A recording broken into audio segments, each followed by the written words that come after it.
Since we are in the midst of our exploration of pork in America, I thought I'd do a fun project with the National Park Service's wide and various holdings and see just how many places named Hog Island were under their jurisdiction.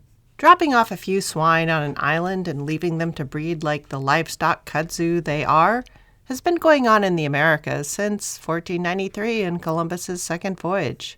Back in the day, if the Spanish had any ideas about setting up shop in a new spot, they were absolutely certain that you needed to plant some pigs for later harvested meat. It's possible they got the idea from their Roman invaders from even further back. And the idea never really went out of style. Hog Islands have been part of the settlement plan of the Americas since way, way before it was given any sort of name, like America. But how common was the practice? If I'm going to go by the presence of Hog Islands just under the banner of the National Park Service, I am willing to say more common than I could have ever believed. And it's not just islands. There are hog canyons, hog trails, and hog buttes, as well as a huge number of hog rocks. Now, it's less clear whether a given rock was a landmark on hog trails or called so because it looked like a hog. But once you start looking for land formations named after hogs, they are all over. So as not to get too tedious, I'll just stick with the islands. Oh, and just as a side note, more and more NPS resources are being committed to controlling feral pig infestations and destruction, as well as creating plans for hog trapping, hunting, and other methods of hog removal. They are a pest that is getting pestier. And with the recent firings at the National Forest Service and within the national parks, it's going to get worse.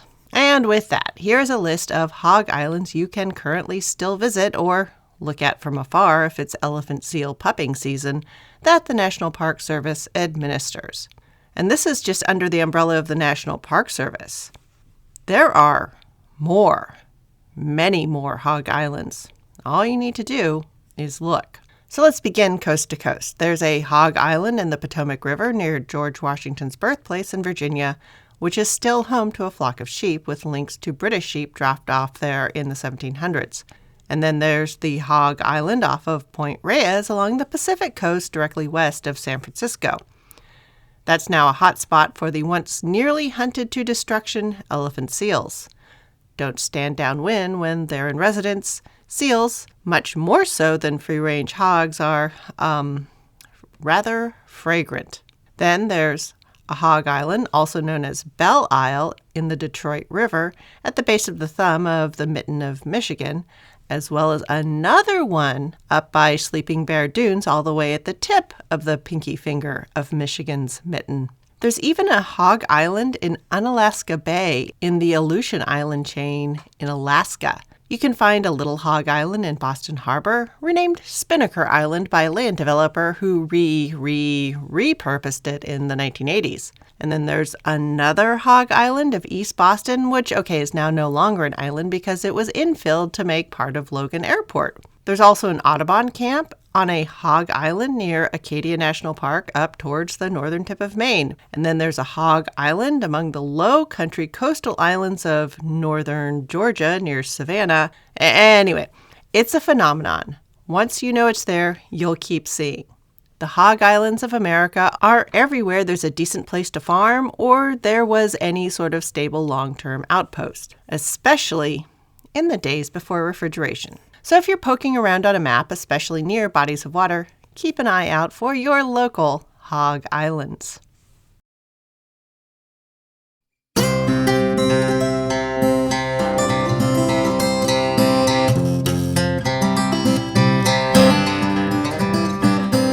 Episode 139, How to Eat Pork in the Early 19th Century. Hello, and welcome to the history of American food.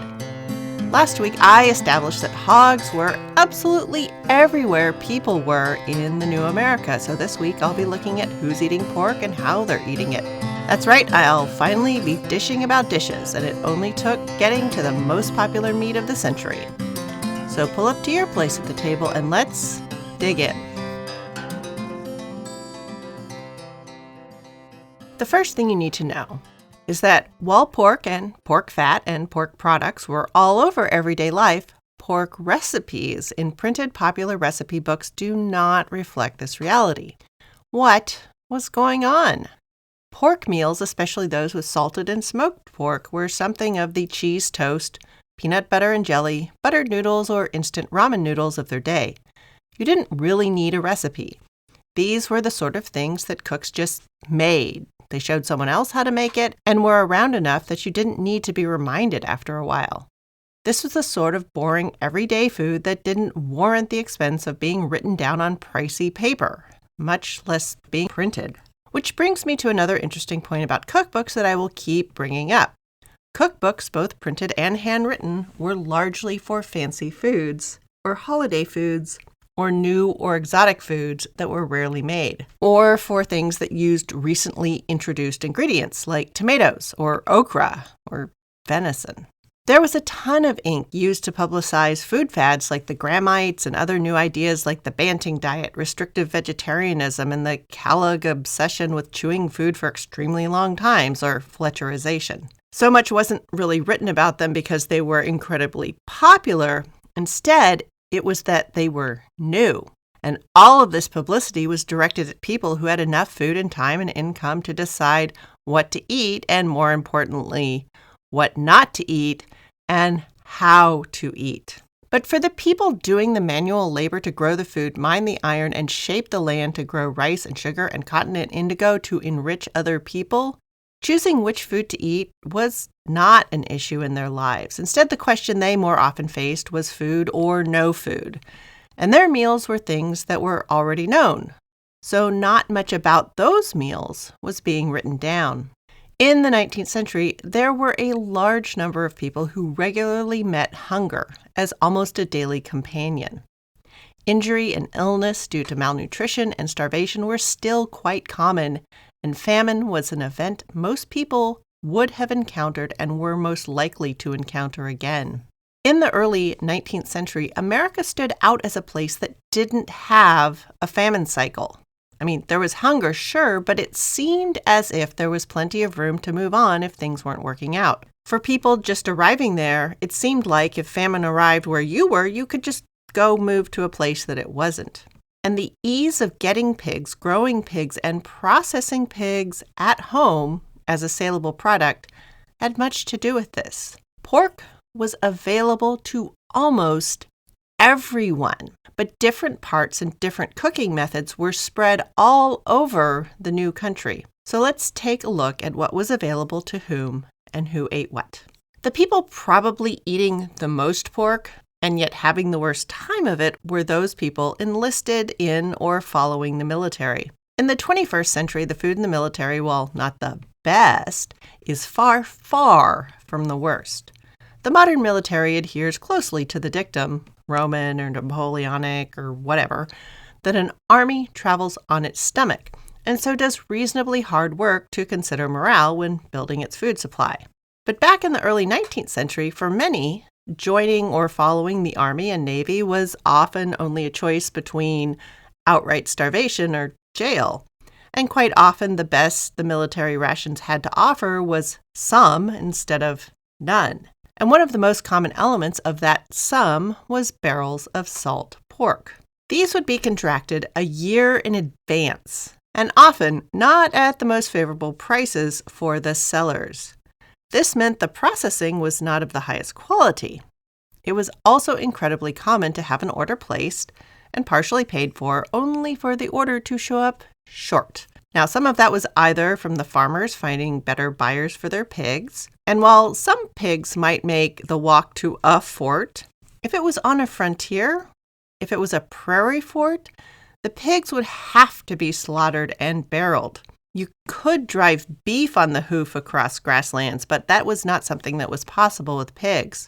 And so the wagon drivers and barge owners transshipping the salt pork to the depots, there might be a little bit of selling off a barrel here and there for a little extra profit. And even once the pork reached the quartermaster, those individuals were also not above a little bit of their own profiteering as well. But once the salt pork made it into the accounts of a company or a fort, it would finally become part of a soldier's diet. On any given day, a soldier was theoretically allotted up to 1.25 pounds of salt or fresh beef, or 3/4 pound of salt or fresh pork, or a pound of salt fish. Sailors were granted similar amounts, and in both cases, the beef, pork, and fish were rotated if there was some of each. But quite often, one might simply have the same meat, especially pork, repetitively until it ran out. Now, on a ship, you would have a designated cook, since running a cook fire in or out of a stove on a boat was a matter to be left to the experts due to fire risk. But in the Army, units were arranged by mess, a group of guys that would eat together, and in almost every case, the cooking duties would rotate through the members of that mess.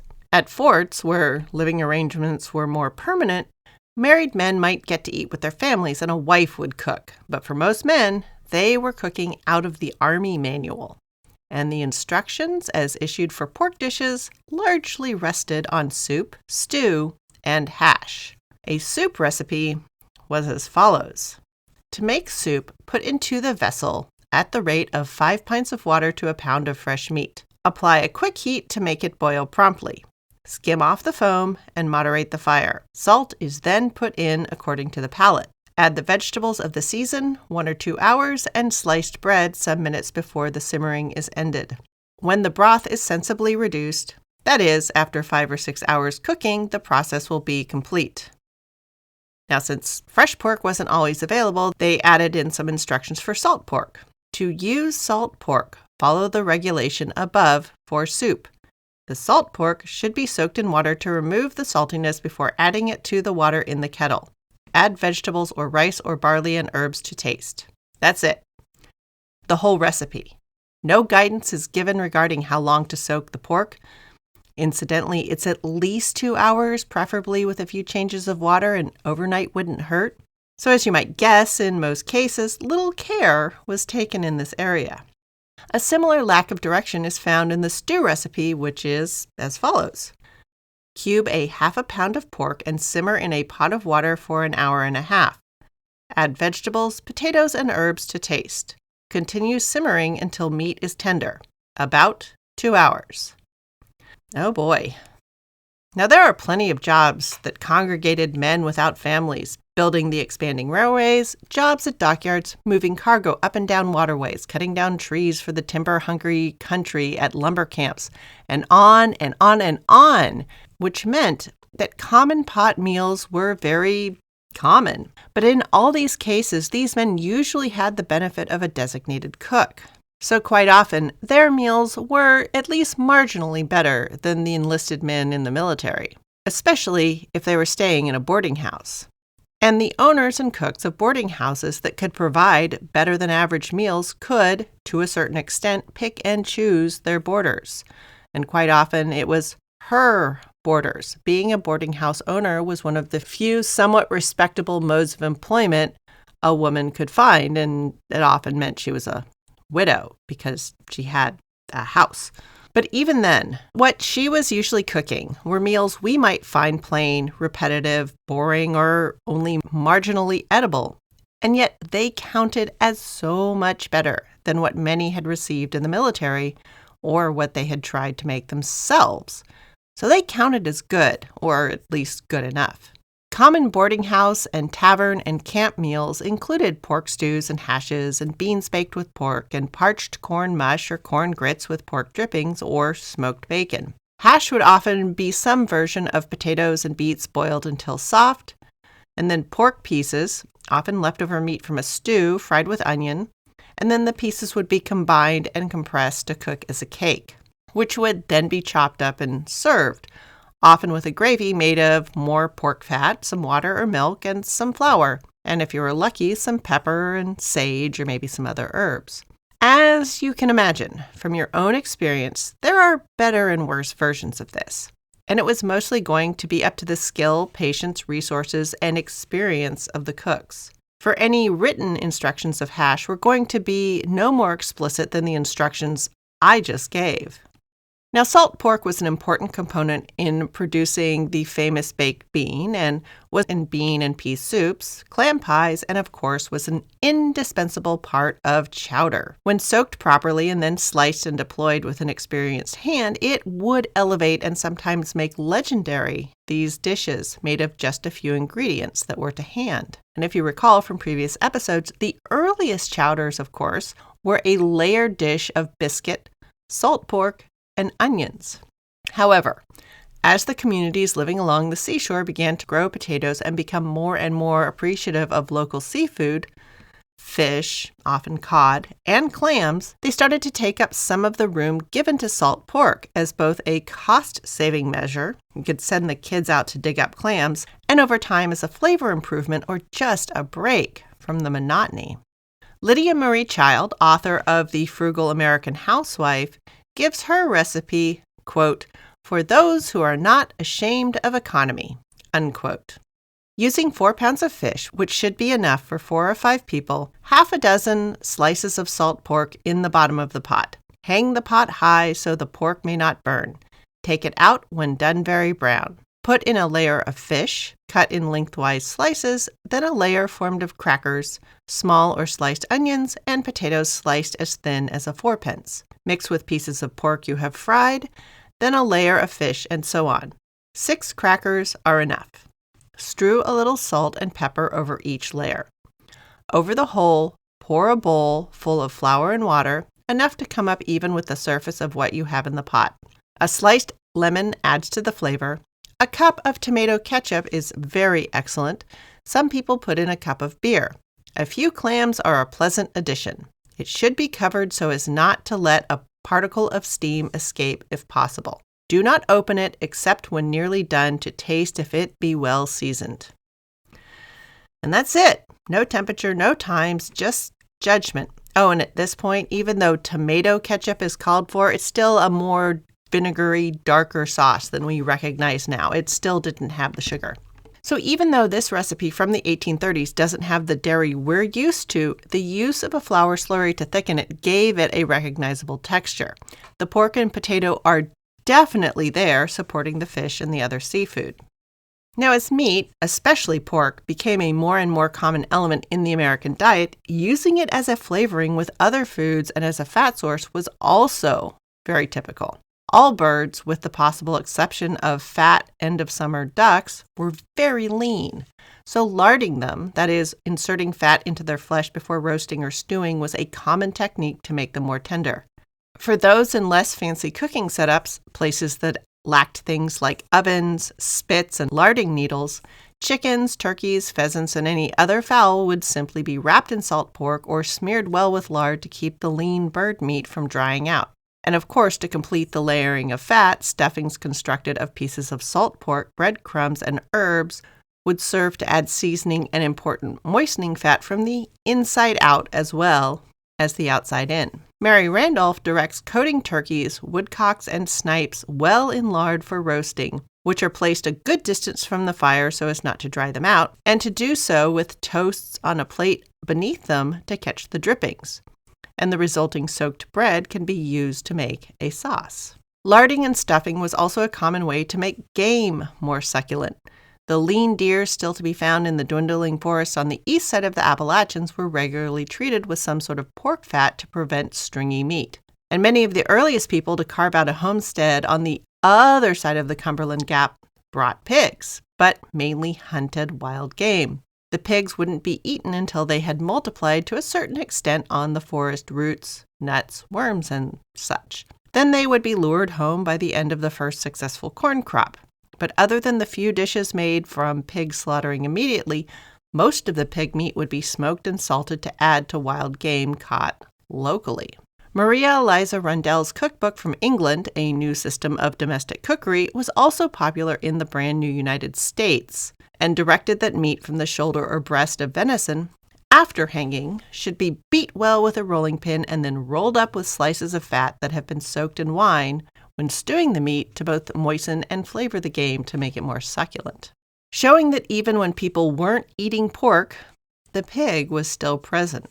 Now, this ability to bring pigs and mainly supply food from the meat in the forest meant that many of the first Americans to claim land over the Appalachian Range did little to create improved farms.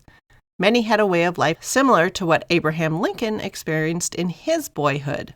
His father moved the family several times, starting in Kentucky, America's first Wild West, and then moving on to Indiana and then Illinois, always in search of a fresh start on a new frontier.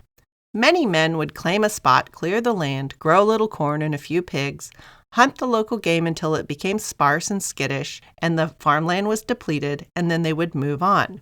This was a peripatetic habit of early adventurers who traveled alone, or with a few partners, or towed along a small family unit. None of these setups could realistically do all the work required to clear out and run a successful, self-sufficient farm. All of these, I don't need anyone, I can do it myself, rugged individuals would find themselves overwhelmed by the stark reality that life in the wilderness requires a team.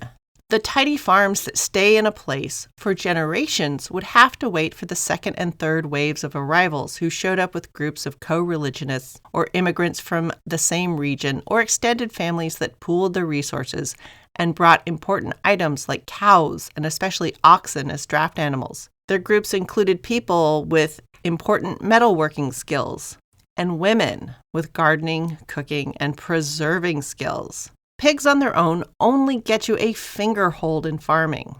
In the early 19th century, they didn't provide enough purchase for a farm to thrive, unless you are pig farming and that farm is looped into a larger cooperative societal structure. The pigs that were driven from the Midwest or the slightly more west back to the plantation southeast had interesting and often elaborate fates, as everyone was eating pork. But with such a stratified society, which part of the hog you were eating said much about where you sat on the social ladder. I mean, that aphorism, eating high on the hog, speaks exactly to this. The further from the ground your pork came, the higher in society you were placed. More bones, less status, and of course, along with these end bits, there are also the innards. So pig's feet, the trotters and the knuckles, and the maw, that muscular lining around the stomach, and the boniest bits of the ribs, and the intestines, also known as chitterlings or chitlins, or, if you were French, as andouilles, along with the tripes, the lungs, and the bony neck and tail, these were all fiddly or difficult to work with parts that required intense cooking, and for many of them, extensive cleaning. These appeared less and less on main tables, or only at times when rations were getting thin. In times of plenty, these would become the leftovers to the chops and roast, and of course the holiday times when the tender, suckling pigs were served. Now, over the last 8 years, I have spent time at a boucherie, or a pig harvesting event in Middle Georgia with a friend of mine. And during that time, I have participated in just about every part of the process and know how much time and skill goes into using as much of the pig as possible. Most of the above-mentioned parts require hours and even days to turn them from pig into food. It requires a lot of washing and a lot of time getting it to the point of being tender or tasty or succulent. And through all of this work, one thing has been made abundantly clear to me. If you are someone who enjoys pork, all of it can be made into something tasty, or it can be effectively made into an unappetizing, though edible, mess. To make things good requires more than grit and perseverance. It requires a deep knowledge of the different meats and tissues and how they cook in wet and dry heats. It requires familiarity with salt and herbs and spices. It requires patience and practice to become good at cooking with these parts. And the long cooking times required definitely benefit from the American cast iron pots.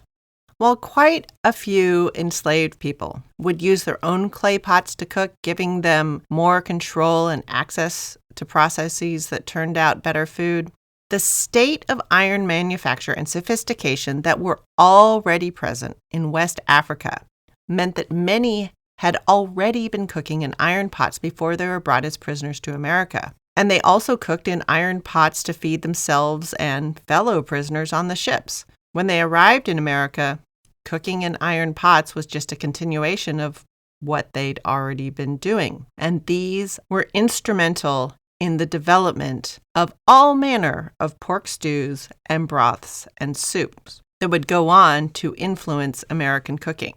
Now, there is one very big difference between African and European pig cookery styles, and that is the presence of vegetables. The dishes that were being written down and published by Amelia Simmons and Mary Randolph and Eliza Leslie, Maria Eliza Rundle, Lucy Emerson, Lydia Marie Child, all of them, as well as the cookery regulations issued by the War Department, vegetables were a largely separate matter, or were of indifferent issue. Meat was prepared as a separate item and then almost always accompanied by vegetables. Bean soups and potatoes were present. Roasted onions, boiled beets, buttered green beans, they all existed, but they were often regarded as a separate or accessory item to the pork being produced. Meanwhile, the African cooks saw pork as only a part of a whole. Yes, beans and greens were better with the flavor contributed by roasted pork, smoked shoulders or stewed trotters, or even fried lard, but the porkiness could be overtaken or even replaced. In fact, it often had to be. In the cooking of African tradition, pork was simply one of many parts that could be added, subtracted, and switched out. What we think of as the American version of pork cookery, the suckling pig, the pork roast, the pork stew, the sausage, the scrapple, the ham, that was the center. And the vegetables were a separate and not essential or necessarily important supporting player. And it is this attitude that meat and later protein must be the center of the plate would lead to a fascinating variety of diet-related degenerative diseases ravaging the population in ways not seen anywhere except in long-haul sailors. But more on that later. So most cookbooks of the early 19th century only have the most cursory instruction for using salt pork, if they have any information at all. There's more information for other preparations, but compared to what we modern people expect for a recipe, they still come up short. When it comes to roasting piglets or jellying or sousing pork collars and stewing and saucing cuts of pork, sure, there are instructions, but they're more in the way of guidance. Mostly, you're expected to more or less know how to salt, smoke, and extract gelatin from the feet with just a few reminders. For the cooks of the day, most of the information came from watching and participating in the process. Mary Randolph, noted for her skill in presenting a fine table for her boarders, has an entire process for corning or salt preserving the leg of a shote, that is, a medium-sized young pig, which is as follows. Rub a hind quarter with saltpeter and common salt. Let it lie 10 days and then boil it, and put either carrots or parsnips under it. That's the entire thing. No amounts or ratios for the salt and saltpeter are given. Instructions of where to let it lie, covered or uncovered, are not given. And the boil with carrots and parsnips was the entirety of the cooking instructions. A recipe for processing a shote's head to make it into head cheese are more elaborate, as it mentions how to separately treat the brain, tongue, and meat from the head, and how to add the heart and liver to the mix. But fully half the recipe is ingredients for the accompanying sauce. Onions, parsley, thyme, ketchup, brown flour, butter, and how to combine and thicken it, as well as advice on the need to serve the resulting dish with a good green pickle. A recipe for leg of pork with peas pudding only offers the instruction to boil a small leg of pork that has been sufficiently salted, score the top, and serve it up. The rest of the recipe is how to prepare the peas pudding and serve the two together. These very limited instructions make it clear that even if you are eating pork from a table covered with a cloth, you are probably eating that dish often, since the person cooking your pork does it so much that they need very little instruction on how to accomplish it. Now, all of these things, this whole long litany of information, this is just the stuff made with fresh and incidental pork. I haven't even gotten to the sausages, the saucisson, the puddings, the wursts, or onto keeping lard or how to extend food supplies. And I haven't even touched ham. Oh dear. Well, I guess that means the battle of the ham styles will have to wait till next week, along with the development of the smoked sausage and a peek into what canning and Tupperware we're working to replace in the hog lard department. Sure, we may think of ourselves as a beef country now, but it is clear that up and down the economic ladder, at home and on the road, pork was everywhere. So tune in next week for the third and at last the last early 19th century pork episode, where we go into how were they keeping pork without refrigeration.